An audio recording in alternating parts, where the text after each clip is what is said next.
여러분 안녕하십니까? 주말 잘들 보내고 계십니까?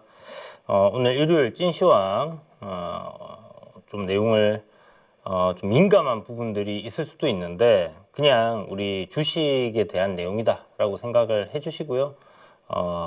어떤 뭐 돈을 벌 수 있는 방법 중에 하나구나 라고 그렇게 생각을 해주셨으면 좋겠습니다.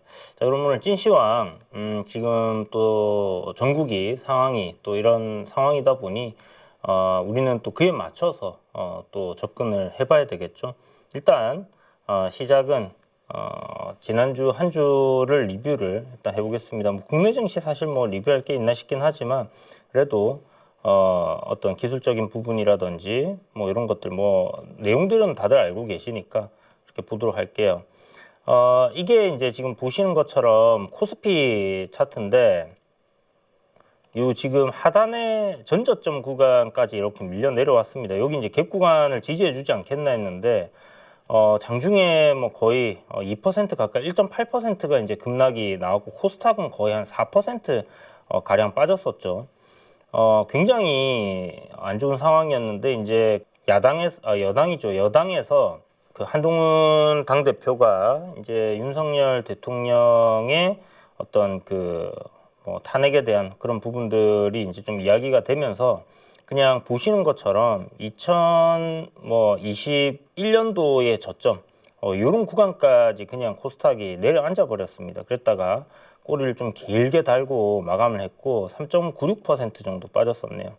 그리고 코스피도 보시면 이제 전저점 구간 요 구간일 수도 있는데 여기 이 구간을 좀 지켜내는 그런 그림으로 마무리를 했다 이렇게 보시면 될 것 같아요.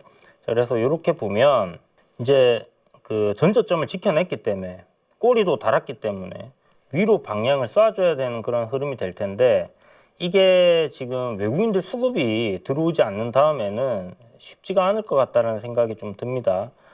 그런데 다음 주에는 우리 선물 옵션 동시 만기가 있어요. 내만여의 날이라고 해서 굉장히 이제 좀 전환점이 될 수 있는 그런 포인트가 있고 지금 보면 현물에서는 기관은 꾸준히 이렇게 매수를 하고 있는 상황인데 외국인들은 계속 매도 일변으로 지금 움직이고 있죠. 그래서 선물 시장을 보게 되면 지금 뭐 매수세로 이렇게 돌아섰습니다. 그죠? 한 달간 매수세로 돌아선 상황이고 기관들은 보시는 것처럼 이제 뭐 보험이라든지 금융투자라든지 그 현물은 매수를 하지만 선물은 뭐 이렇게 매도로 해지를 하는 그런 모습들을 보여주는 것 같고요. 지금 뭐 옵션 쪽에서는 뭐 양매도를 지금 외국인들 같은 경우는 이제 걸어놨다가 그거를 조금씩 정리를 하는 그런 상황입니다. 일단 뭐 다음 주 대 보면 이 파생 때문에 아마 그 선물 옵션 동시 만기가 끝나고 난 이후에 외국인들이 선물은 일단 뭐 상방으로 잡아놨으니까 이 부분을 좀 다시 들어올리는 그런 그림으로 가지 않겠나 이런 생각을 하고 있거든요. 그래서 그게 그렇게 될지는 일단 지켜봐야 되는 문제고 요번에 일단 기술적으로는 뭐 거의 저점에 도달해 있는 게 아닌가 싶습니다. 우리 여러분들 많이 들어보셨을 텐데 PBR 상으로 뭐 0.8에서 0.5 사이 뭐 진짜 저점 구간에 들어와 있거든요.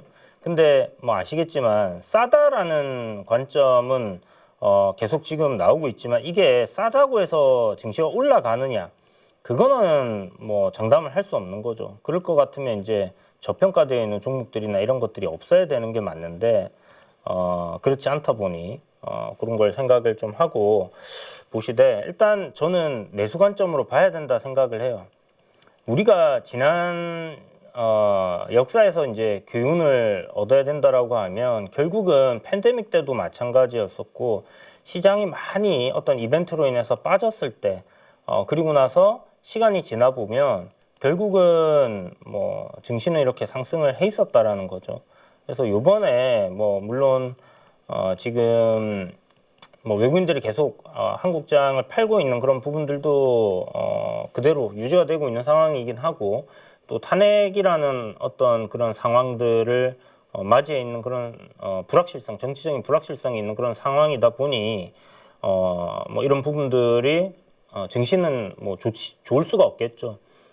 그 요구를 갖다가 다른 긍정적인 생각으로 좀 해보면 하나의 어떤 매수 포인트, 왜냐하면 증시가 많이 빠진다는 거는 우리가 좋은 기업들을 또 싸게 살 수 있는 기회가 될 수 있다라고 생각을 하고 그렇게 좀 접근을 하는 게 좋을 것 같습니다. 시간 지나 보면 뭐 박근혜 전 대통령 탄핵 때도 마찬가지였고 이벤트가 끝나고 난 이후에는 많이 올랐었거든요. 이번에도 지금 금리 인하 시점이고 뭐 글로벌 증시는 신고가를 계속 갱신을 해서 가고 있는 상황이잖아요. 결국 국내 증시가 계속 이렇게까지 뭐 더 내려갈 것인가? 저는 그 하방은 좀 제한적일 수 있다. 상방으로 오히려 더 많이 열려 있는 그런 환경이니까 그런 것들을 조금 참고를 하시면 될 것 같고요. 자, 그래서 수급적으로 지금 외국인들이 어떤 걸 사느냐, 기관과 외국인들이 쌍끌이로 사고 있는 거. 기관은 수급의 연속성이 있다라고 이야기를 드렸었죠. 그 다음에 외국인들 같은 경우는 좀 단기적인 성향으로 샀다 팔았다 하는 경우들도 있는데, 일단 개인이 팔고 외국인과 기관이 사는 그런 종목들에 조금 집중을 해보고요. 거기에서 어떤 뭐 기술적으로 좀 더 좋은 위치, 타이밍적으로 우리가 잘 잡아갈 수 있는 그런 위치에 있는 종목들이 있다라면 그런 거 위주로 좀 접근을 해보면 좋을 것 같습니다. 자, 그래서 지금 보면 코스피와 코스닥을 합쳐서 이렇게 한번 볼게요. 투자자별 일별 매매 해가지고 여기서 보면 이제 금액으로 해서 금요일하고 이렇게 이제 뭐 한 이틀 정도 아니면 3일 정도 뭐 기간은 우리가 설정하기 나름이고 해서 금요일 날에 수급이 들어왔던 것들 위주로 해서 종목들을 조금 보면요. 이렇게 좀 볼 수 있는데 외국인 요 설정을 해야 되겠죠. 기관과 외국인 이런 식으로 설정을 해서 이제 한번 보시면 됩니다. 자, 네이버는 지금 보시면 요번에 이제 지수가 저점에서 반등이 나오기 시작하니까 어떻게 됐습니까?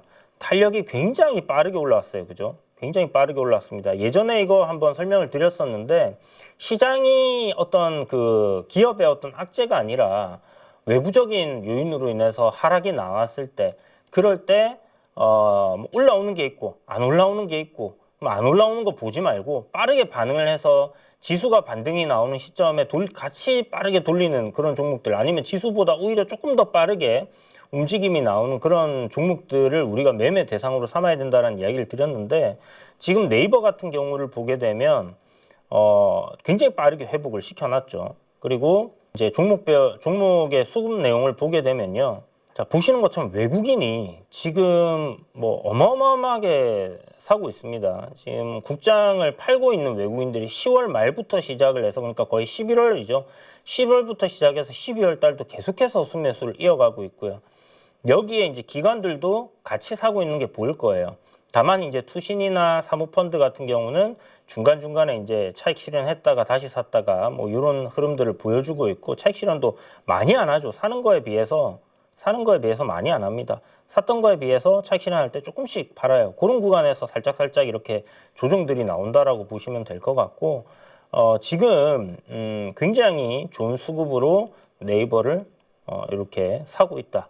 그러니까 이거 추세가 지금 어떻게 돼 있습니까? 확실하게 이렇게 이제 저점을 돌파하고 상승을 하고 있는 그런 상황이다 보니 조정이 나오니까 매수 관점으로 우리가 접근해 볼 수 있었던 거죠.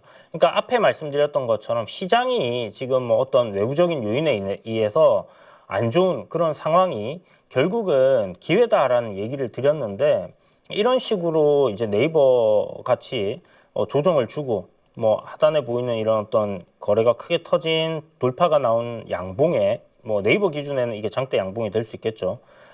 그런 저점 구간에 왔다가 이렇게 돌리는 모습이 나올 때는 우리가 공략을 해볼 수 있다라는 얘기를 드리는 거고요. 이게 뭐 3%밖에 안 되는데 생각하시겠지만 지금 장을 한번 생각해 보세요. 2%, 3%, 5% 수익 나는 게 얼마나 소중합니까? 그렇게 생각을 하면 또 이게 뭐 3% 올라서 파는 게 아니라 저점단에 일단 내가 매수를 잘 했다. 아니면 이런 구간에서 매수를 했는데 이게 수익으로 들어왔어요. 그럼 여러분들 마음이 일단 심리적으로 손실이 아니니까 편하게 가져갈 수 있지 않을까요? 그런 부분들을 한번 생각을 해보시고 이제 네이버 같은 경우가 뭐 이런 어떤 기술적인 단기 조정을 마무리하는 흐름으로 이렇게 돌파가 나오게 되면 앞에 일봉상 보여줬던 요 우상향 흐름을 계속해서 이어가는 그런 그림이 될 것 같습니다. 그래서 이런 것들을 좀 잘 봐야 될 것 같고요. 지금 보면 뭐 현대 로템도 굉장히 좀 많이 빠졌고, 두산 에너빌리티 뭐 운전 관련돼서 지금 정부 정책의 동력을 잃을 거다라는 관점 때문에 지금 많이 밀려 있는 상황인데, 이런 것들에도 지금 보면 수급이 굉장히 나쁘지 않게 외국인들은 지금 요걸 사고 있고, 이거 사실 두산 에너빌리티 쭉 기관들도 잘 사고 있었는데 요번에 이제 이런 악재 때문에 매도세가 급격하게 나오다 보니 밀렸거든요.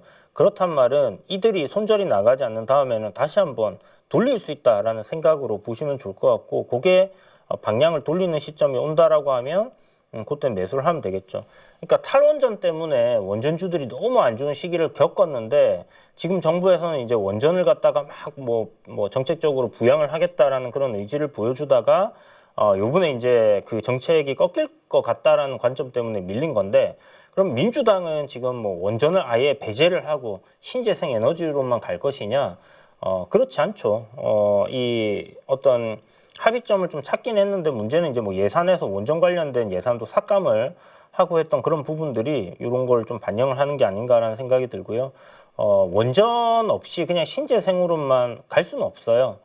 그런 상황들을 뭐 바보가 아니면 알고 있을 거기 때문에, 그렇다면 지난번처럼 그렇게 극단적인 어떤 원전 산업을 갖다가 사양시키는 그런 쪽으로는 가진 않을 것 같고, 적절히 경쟁력을 키워가는 그런 흐름들은 만들어질 것 같다라고 생각이 듭니다. 그래서 너무 과도한 우려는 할 필요 없을 것 같다. 이제 낙폭이 컸던 만큼 반등이 나올 수 있는 구간 들어갔다, 이렇게 보시면 되고, 뭐 대부분의 종목들이 크게 요번에 밀렸습니다. 일단 대왕고래 프로젝트는 이게 탄핵이 돼버리면 어떻게 될지 일단 지켜봐야 되는 문제고요. 근데 기본적으로 한국가스공사가 가지고 있는 어떤 그 미수금, 이게 이제 가장 주가의 발목을 잡는 부분이거든요.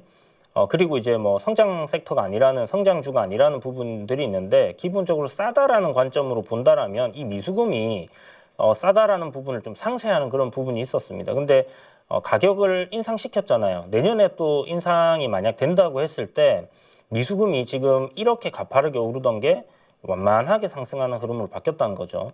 그 내년에 가격 인상을 하게 되면 이 미수금이 완만하게 하락을 하는 방향으로 바뀝니다. 그러면 기업의 어떤 펀더멘탈 자체가 대왕고래를 제외하고라도 좋아질 수 있는 포인트는 있다라는 거. 그리고 주가는 지금 보시는 것처럼 어떤 돌파 나왔던 구간까지 이제 조정이 나와 있는 상황이기 때문에, 뭐 이런 구간에서 추가적으로 더 빠져서 2023년도에 주가까지 내려갈지는 뭐 미래는 알 수 없는 거니까 뭐 열어두되, 일단 어느 정도 빠지고 나면 또 반등이 나올 수 있는 그런 부분들은 분명히 있지 않겠나라고 보시면 좋을 것 같아요.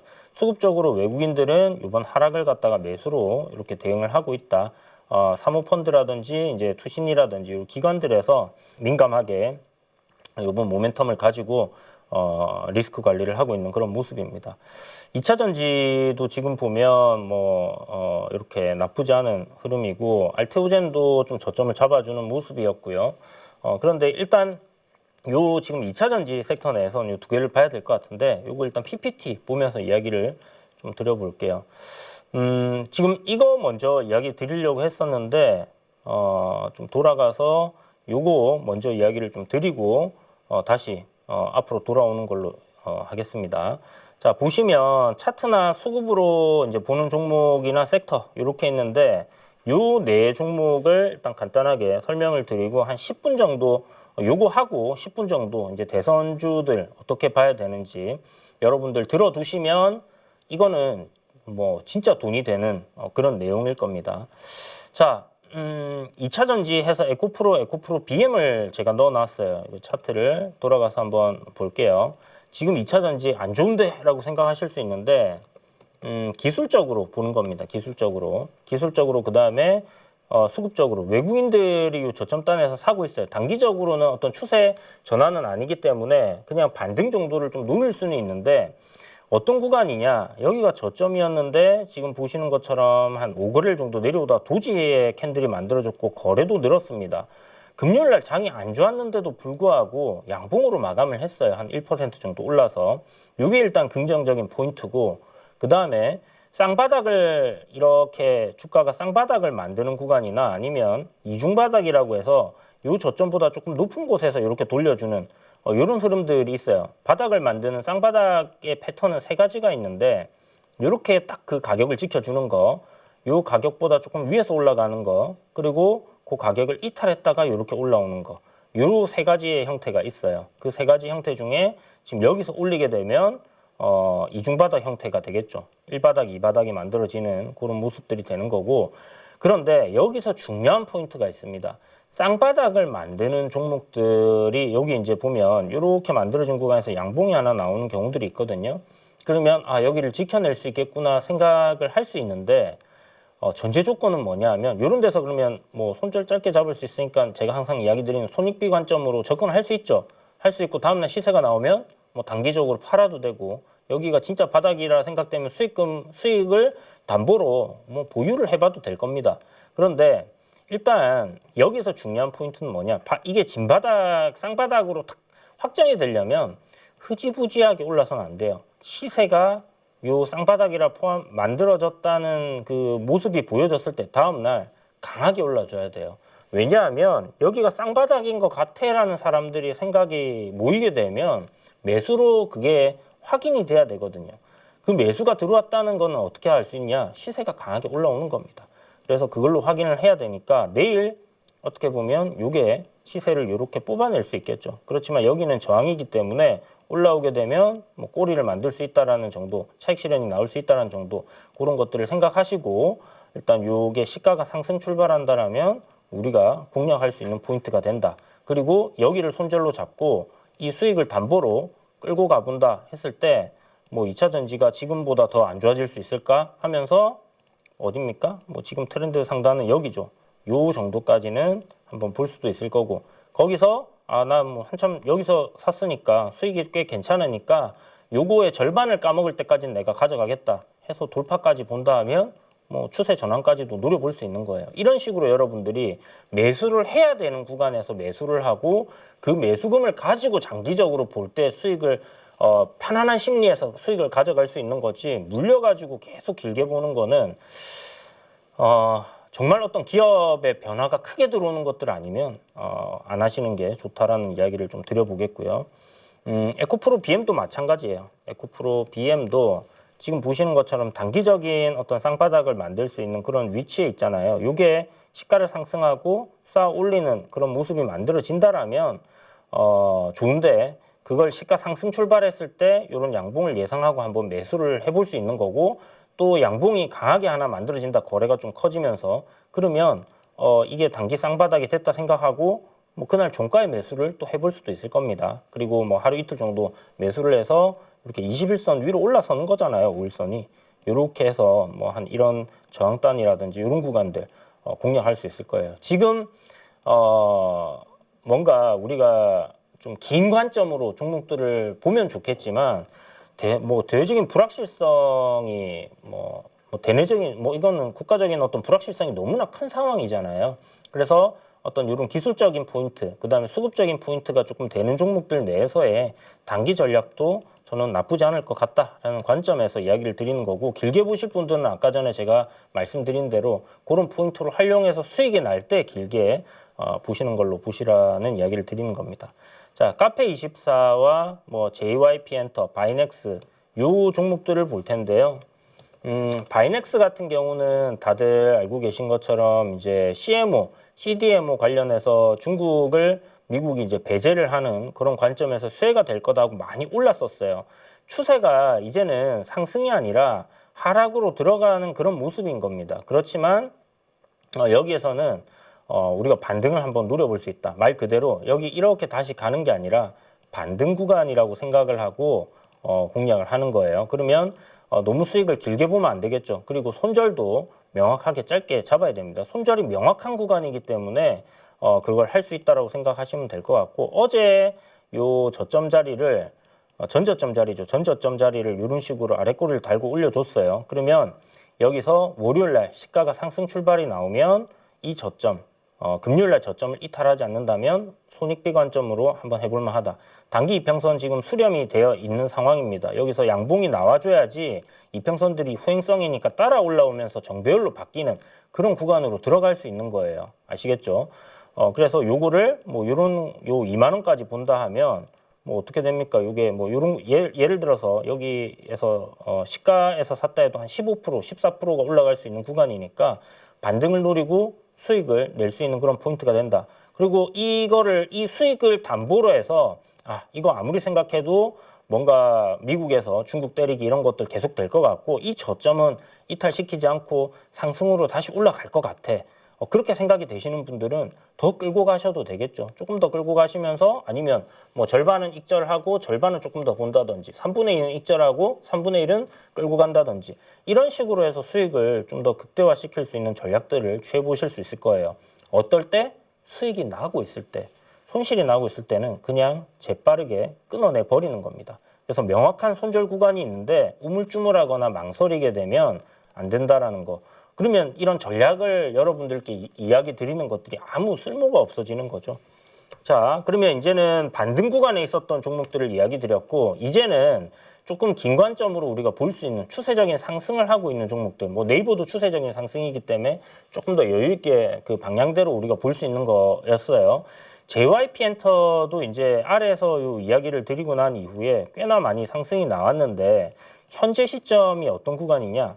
앞에 보이는 어떤 갭 구간 저항 자리, 여기 이제 거래도 크게 터졌던 뭐 구간이고 한데 어쨌든 여기 이제 기점을 돌파를 했습니다. 돌파를 했기 때문에 이러한 구간으로 이제 조정이 나오면 매수 관점으로 생각을 해보면 좋다라는 이야기를 드렸잖아요. 그래서 여기서 입 벌리고 있는 상황인데 이런 게 상승 추세에서 이번에 만약 시장의 어떤 안 좋은 이슈로 인해 갖고 하락이 나온다라면 기회로 생각하고 좀 접근을 해볼 수 있지 않나. 그런데 어저께 이렇게 도지가 나왔어요. 이것도 반등이 조금 빠르게 나와 주더라고요. 그런데 내용을 보면 결국은 이렇습니다. 외국인들과 기관의 수급의 쌍끌이가 계속해서 지금 시장이 뭐 좋던 나쁘던 뭐 이런 거 상관없이 계속해서 외국인들 사고 있고 사모펀드가 지금 차익 실현을 조금 하고 있죠.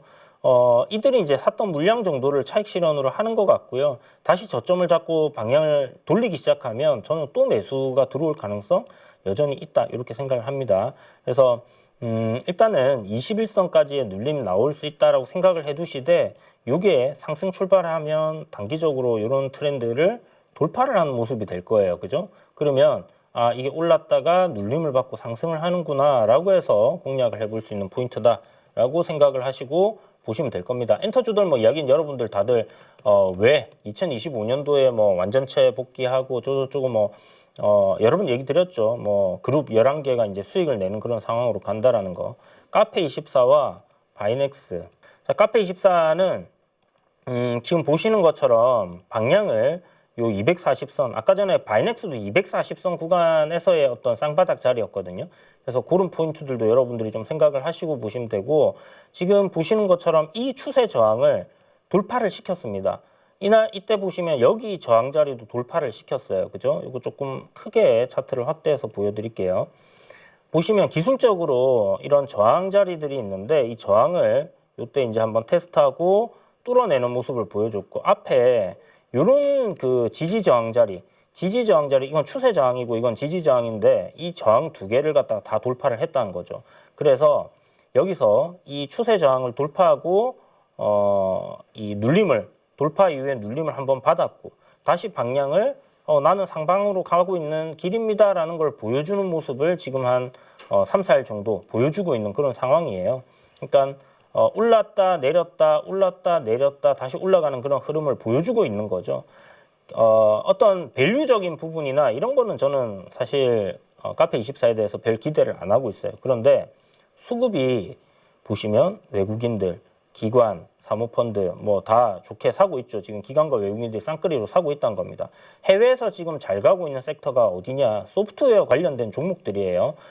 제가 이제 쭉 살펴보니까 실적이 잘 나오는 기업들 잘 가고 실적이 안 나오다가 턴어라운드 기대가 되는 것들도 잘 가고 실적이 안 나오고 있는 기업인데 매출이 계속 증가하고 있는 기업들 그런 것들도 잘 가고 있어요, 미국에서. 한마디로 이쪽 섹터에 계속해서 돈이 들어오고 있다는 걸 우리가 확인할 수 있는 부분이고, 결국은 이제 금리 인하에 따른 어떤 성장주 단의 스토리가 지금 미국장에서 들어가고 있고, 국내 증시에서도 지금 도존 비존이라든지 엠로라든지 이런 것들에 이제 들어가고 있는 부분이기 때문에, 그렇다면 수급 괜찮기 때문에, 기술적으로도 괜찮기 때문에 해볼만 하다라는 거죠. 어디까지 보고 여기가 저항이고 여기가 저항입니다.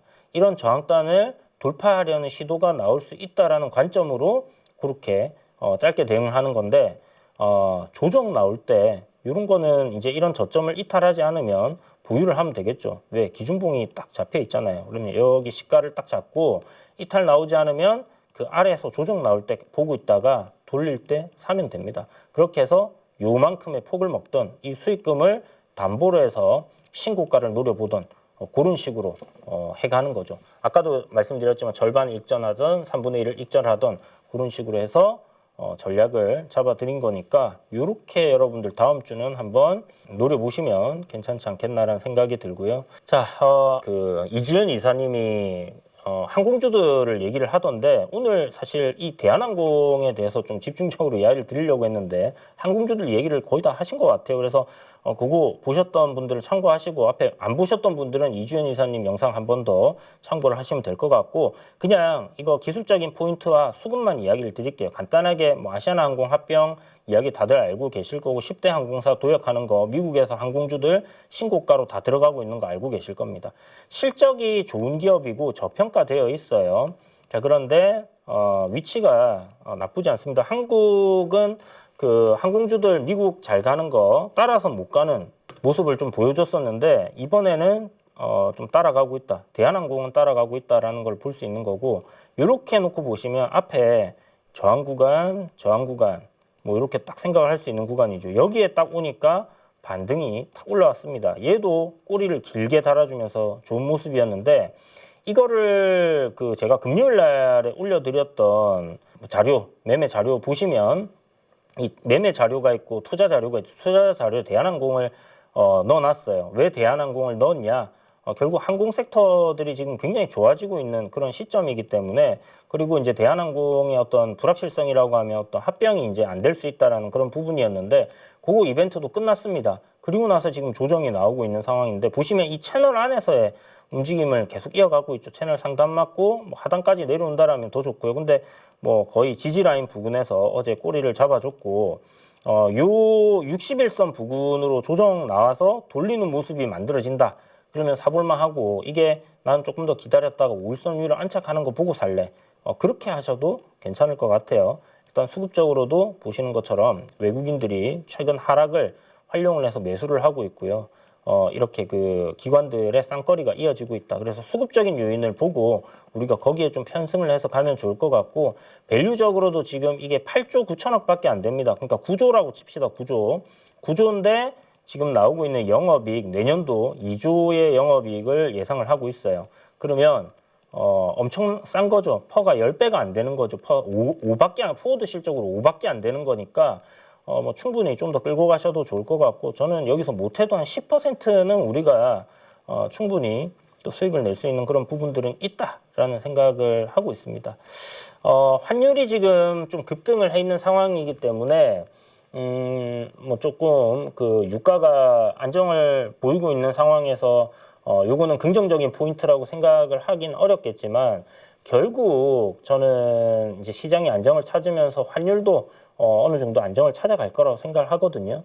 지금 이제 환율이 급등한 이유는 우리 금융당국에서 시장의 불확실성을 불식시키기 위해서 이번에 무제한 돈 풀기 이런 거 양적 완화식으로 무제한으로 시중에 돈을 풀어서 시장을 안정시키겠다라는 얘기를 했잖아요.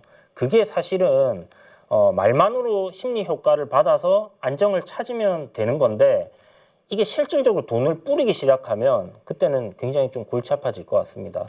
아마 우리나라 물가가 굉장히 크게 터지던지, 아니면 환율이 이제 딱 우리나라 돈의 가치가 이제 폭락을 하는 거잖아요. 돈을 막 풀게 되면.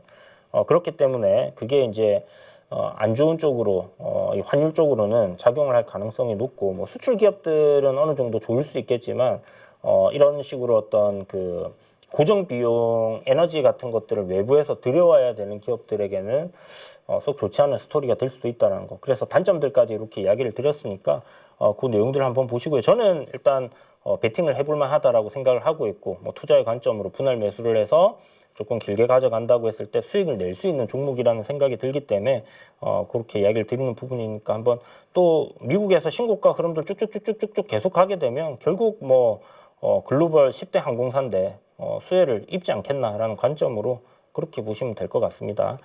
자, 이제는 탄핵 정국입니다. 이 계엄령 발표되고 아침 첫 방송 때 탄핵 정국으로 들어갈 것 같습니다. 이야기 드렸는데 뭐 누구나 다 예상을 했던 상황이 아닐까라는 생각이 들고 이제 탄핵 정국에서 지난번 탄핵 때 어떤 그 일정들이 있었나 한번 이야기를 드리면요. 탄핵 표결이 오늘 뭐 지금 녹화하기 때문에 토요일 오후 5시에 뭐 한다 이런 얘기가 있는데 할지 안 할지는 모르겠어요. 지금 뭐 또 대통령께서 그 담화를 발표했고 그게 이제 뭐 여당에다가 뭐 다 위임을 하는 식으로 얘기가 나왔기 때문에 어떻게 될지 일단 봐야 되고, 만약에 일단 가결이 된다라고 했을 때 박근혜 대통령이 탄핵이 12월 9일이었거든요. 12월 9일 날 탄핵이 되고 판결이 나온 게 3월 10일인가 그랬습니다. 거의 이제 한 90일 정도의 시간이 걸렸고, 노무현 대통령 탄핵이 이제 그 판결까지 가는 데 있어서 한 60 며칠 걸렸어요. 그래서 2달에서 한 3달 정도의 심리가 진행이 되고 판결이 나온다, 판결까지 이런 시간이 있다라는 걸 생각하시면 되고, 문재인 대통령이 이제 5월 달에 그 박근혜 대통령 탄핵되고 이제 그 대선에서 3월에 선거 그리고 3월에 치렀나요? 4월에 치렀나? 하여튼 뭐 그렇게 해서 5월에 이렇게 이제 5월에 대선이 진행이 됐던 걸로 제가 기억을 하는데, 아무튼 이 기간 자체가 3개월에서 5개월이 남은 거예요. 5개월.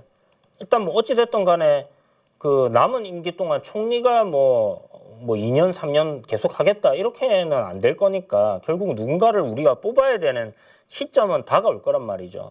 그 시점이 약간은 불확실성, 변동성이 있습니다. 기존의 대선 테마는 명확한 일정이 잡혀 있는 거예요. 전쟁이 터져도 우리가 대통령 선거는 한단 말이죠. 그러면 그 일정이 바뀌지 않는다라는 어떤 확정적인 일정주로서의 가치가 있었던 거예요. 그런데 그게 지금 탄핵이라는 상황에서 이제 변동성이 생긴 거기 때문에 요게 이제 기존의 어떤 대선 테마를 공략하는 그 공식에서 조금 벗어나는 포인트다라는 거는 기억을 해두시고 들으시면 좋을 것 같습니다.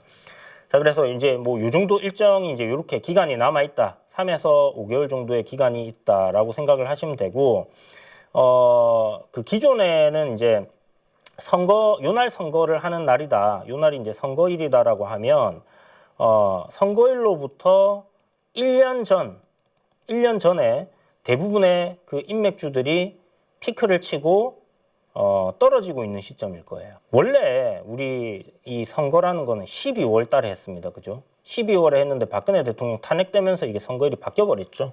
근데 12월이기 때문에 그 1년 전 12월 달, 11월 달 되면 빠지기 시작했어요. 왜?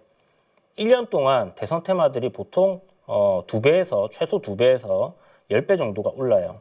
그러니까 이게 여기에 투자된 사람들, 여러분들 세력 입장이라고 한번 생각해 보세요. 저점권에 매수해 놓은 사람들, 뭐 세력이 아니더라도 누구든 간에 저점권에 매수해 놓은 사람들이 수익이 많이 났어요. 근데 이때는 뭐가 있었습니까? 10억 양도세가 있었고 직계 존속들 다 같이 물리는 게 있었죠. 그러니까 어떻게 됩니까? 11월, 12월 되면 세금 피하기 위해서 이 물량들이 다 쏟아져 나오는 거예요. 그런 부분들이 하나의 포인트로 피크를 치는 요인이다라고 생각을 하나 해두시고요. 그 다음에 이 1년 정도 남은 시점에서부터 이제 뭐 경선하고 뭐 하고 하면서 인맥주들 피크 쳤던 건 이제 이런 반등을 보여주면서 죽어가는 구간이거든요. 이럴 때 들어가니까 대선 테마 하면 망하니, 테마주 하면 망하니 이런 소리를 듣는 겁니다. 그러면 결국은 무슨 말이냐? 선거일로부터 2년 전에 투자를 해서 1년 정도를 가지고 있으면 크게 수익을 낼 수 있다는 공식이 나오는 거예요. 이거는 여러분들이 과거의 모든 대선 때 차트들, 대선주, 뭐 누구누구 관련주, 누구누구 관련주, 문재인 관련주, 뭐 노무현, 저기 이명박 관련주, 박근혜 관련주 다 돌려보세요. 그렇게 되어 있습니다. 이 공식대로 저는 수익을 냈거든요. 대선 테마는 2년 전에 들어가서 궁뎅이 무거운 사람이 무조건 승리를 해요. 그런데 그걸 궁뎅이 무겁게 못 입는다는 거 하나. 그 다음에 피크를 칠 때 언론에서 엄청나게 이제 이런 종목들이 막 급등락을 하니까 떠들어댑니다. 그럼 거기 들어가서 이제 다박살 나는 겁니다. 그때는 이제 단타 치고 빠져야 되는 구간인데 들어가서 이제 크게 당하는 거죠. 이제 그런 것들이 이제 하나 있다라는 거 하고 1년이 남은 시점에서 뭐 경선하면서 사람들이 뭐 합니까? 제가 대통령이 되면 저는 뭐를 하겠습니다. 이거를 뭐 제가 꼭 해내겠습니다. 뭐 이런 것들 있죠. 정책을 이야기합니다. 그럼 1년 이제 인맥주들이 1년 오르고 나머지 1년은 정책주들이 움직여요. 그게 이제 공식화되어 있었는데 탄핵 구간에서는 이것들이 짬뽕으로 다 움직이거든요. 짬뽕으로. 그리고 기간이 짧다 보니까 단기간에 진짜 막 최대한 올리게 돼요. 2년 전에 사면 바닥을 다지고 완만하게 상승을 하다가 이제 11월이나 12월 전 한 3개월 전부터 해서 막 피크 치면서 막 요동치면서 이러 올라가거든요. 그래서 바닥에서 살 수 있는 기회가 있는데 이번에는 그 기회는 없어질 것 같습니다. 그래서 지금 제가 이걸 왜 이야기 드리냐? 지금 구간이 저는 바닥이라고 생각을 해야 된다라는 거죠. 단기간에 눌림이 나온다. 이거를 받아놔야지 이번 뭐 5개월 정도 남은 시점에서의 시세를 어느 정도 먹을 수 있다는 생각이 들고요. 막 상가 빵빵빵빵 간 것들 있죠. 대선 테마 워낙 크기 때문에 종목도 엄청 많아요. 그런데 꼭 대장주가 아니더라도 대선 테마는 적당한 위치에서 사서 수익률을 그냥 적당하게 먹겠다라고 생각하면 웬만큼은 먹을 겁니다. 근데 아예 시세 탄력이 없는 거를 잡으면 재미가 없을 거고요. 어느 정도 그래도 요번에 이벤트가 발생했을 때 이 이슈에 따라서 뭔가 시세가 그래도 변동성이 나오고 움직임이 있었다 하는 것들은 어느 정도의 수익을 기대해 볼 수 있다. 근데 이게 뭐 2배에서 뭐 10배 이야기를 드렸는데 이렇게까지 기대하기는 조금 어려울 것 같고 그래도 뭐 한 50%에서 한 100%, 2배 정도 되죠. 한 요 정도까지는 우리가 한번 노려볼 수 있는 가격 종목들은 분명히 나올 거라는 거죠. 그래서 대선 테마 이렇게 저게 또 전문가냐 이런 얘기 하실 것 같은데 항상 이거 얘기 드릴 때마다 그랬거든요. 근데 이전 대선 때도 제가 이제 뭐 서울경제TV라든지 각 경제TV 나가서 대선 테마 특집으로 얘기를 딱 드리고 난 이후에 그것들이 엄청나게 많이 올랐었어요. 이거는 제가 잘했다라기보다는 항상 갔던 거기 때문에 또 가는 겁니다. 근데 그거 나는 그런 거 안 해. 하시면 안 하면 되는 거고 비트코인이 반감기가 올 때마다 크게 올랐다는 것도 공식이잖아요. 그래서 요번에 3,500만 원, 3,700만 원, 4,000만 원 요때 투자하셔갖고 지금 수익이신 분들은 다 수익 누리고 계신 거예요. 항상 어떤 이런 이벤트가 있으면 올라가는 게 보이는데 굳이 안 할 이유가 없다. 저는 그렇게 생각을 하거든요. 그래서 중요한 포인트는 망할 기업에 절대 투자하면 안 되고 기업 내용이 건실해야 됩니다. 코스피에 있는 기업들이 오히려 더 좋을 수 있어요. 왜냐하면 횡령 배임이라든지 자본 잠식이 아니면 코스피 종목들은 상장 폐지가 안 된다. 그걸 꼭 기억하시고요. 그래서 이제 지금 현재 이 대권 탄핵 정국에서 우리가 주식시장에서 볼 수 있는 거는 차기 대권에 대한 기대감이 커져 있는 시점이고 차기 정권의 정책주들에 대한 기대감도 커질 수 있다는 거를 기억하고 보시면 좋을 것 같고 그런 것들이 뭐가 있는가를 지금은 발빠르게 찾는 게 제일 중요한 거고요. 인물로 봤을 때 이런 분들보다 더 있는지는 모르겠습니다만은 어쨌든 가장 제가 알 정도면 이제 가장 인기 있는 사람들이겠죠. 이재명, 김부겸, 김동연, 조국, 이낙연 이런 분들이 야권 쪽에는 있을 거고 한동훈, 안철수, 오세훈, 홍준표 이런 분들이 있을 거예요. 야, 그 사람 안 돼. 그거는 중요하지 않습니다. 안 된다. 이거 안철수가 되겠냐? 라고 제가 안랩을 갖다가 지난번 대선 때 이야기를 훨씬 전이죠. 그러니까 2년 전에 드렸을 때 안철수가 되겠냐 했던 사람들이 있었거든요. 근데 주가는 안랩이 어마어마하게 올랐습니다. 여러분들이 팩트 체크를 하세요, 직접. 자, 대선 테마를 아까 전에 요 이해에 대해서 설명을 드렸던 거거든요. 요거에 대해서 팩트 체크나 아니면 이제 종목들 어떤 것들이 있는지 선별하는 거 종목들은 지금 우리 카페에 815 머니톡 카페에 들어가시면 올려놨습니다. 딱 보시면 컬럼에 딱 올려놨거든요. 그거를 여러분들이 참고하시고 거기 보니까 빠진 종목들도 꽤 있어요. 그런 것들 다 검색을 여러분들이 조금 더 해보시고 뜬금없이 내 종목이 갑자기 급등하는 경우들 있거든요. 대선 시기에는. 그건 찾아보시면 누구 관련주로 엮여서 그렇게 올라가는 경우들도 있습니다. 그래서 기본적으로 어떤 재료가 좋은 재료가 있는 기업인데 거기에 더해서 뭐 대선 테마까지 엮이면 더 좋은 거고 그런 식으로 생각을 하시고 지금 막 전국이 어지럽고 막 이러다 보니까 상실감 드시는 분들도 있고 막 화가 나시는 분들도 계실 텐데 그런 것들은 이제는 그냥 뭐 정치인들에게 맡겨놓고 알아서 뭐 하겠죠. 우린 나중에 투표만 잘하면 되는 거니까 그렇게 남겨두시고 지금은 냉정하게 어떤 종목을 내가 돈을 넣어서 수익을 내야 될 것인가 여기에 집중을 하셔야 된다는 겁니다. 그래서 요거 끝나고 나서 뭐 매주 지금 스터디 방송 하고 있는데 거기서 여러분들께 좀 더 자세하게 종목별로 우리가 기술적인 분석이나 이런 것들 같이 해보면 좋을 것 같습니다. 그럼 오늘도 여러분 긴 시간 내용 들어주셔서 감사하고요. 뭐 정치적으로 오른쪽 얘기를 하면 왼쪽 얘기하면 오른쪽이냐 이러시는 분들 많으신데 저는 항상 중립기어 박혀 있고 둘 다 잘못하면 쌍욕 박는 사람입니다. 그래서 뭐 이러니 저러니 뭐 정치적으로 그런 거는 저한테 태클 걸지 말아주시고요.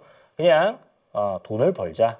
이게 중요한 포인트다라는 거 기억하셔서 오늘 스터디방 들어오시면 그런 것들 같이 논의하면서 시간 보내시면 좋을 것 같아요. 그럼 여러분 남은 주말 편안한 시간, 안전한 시간 보내시길 바라겠고요. 저는 월요일 아침에 다시 뵙도록 하겠습니다. 감사합니다.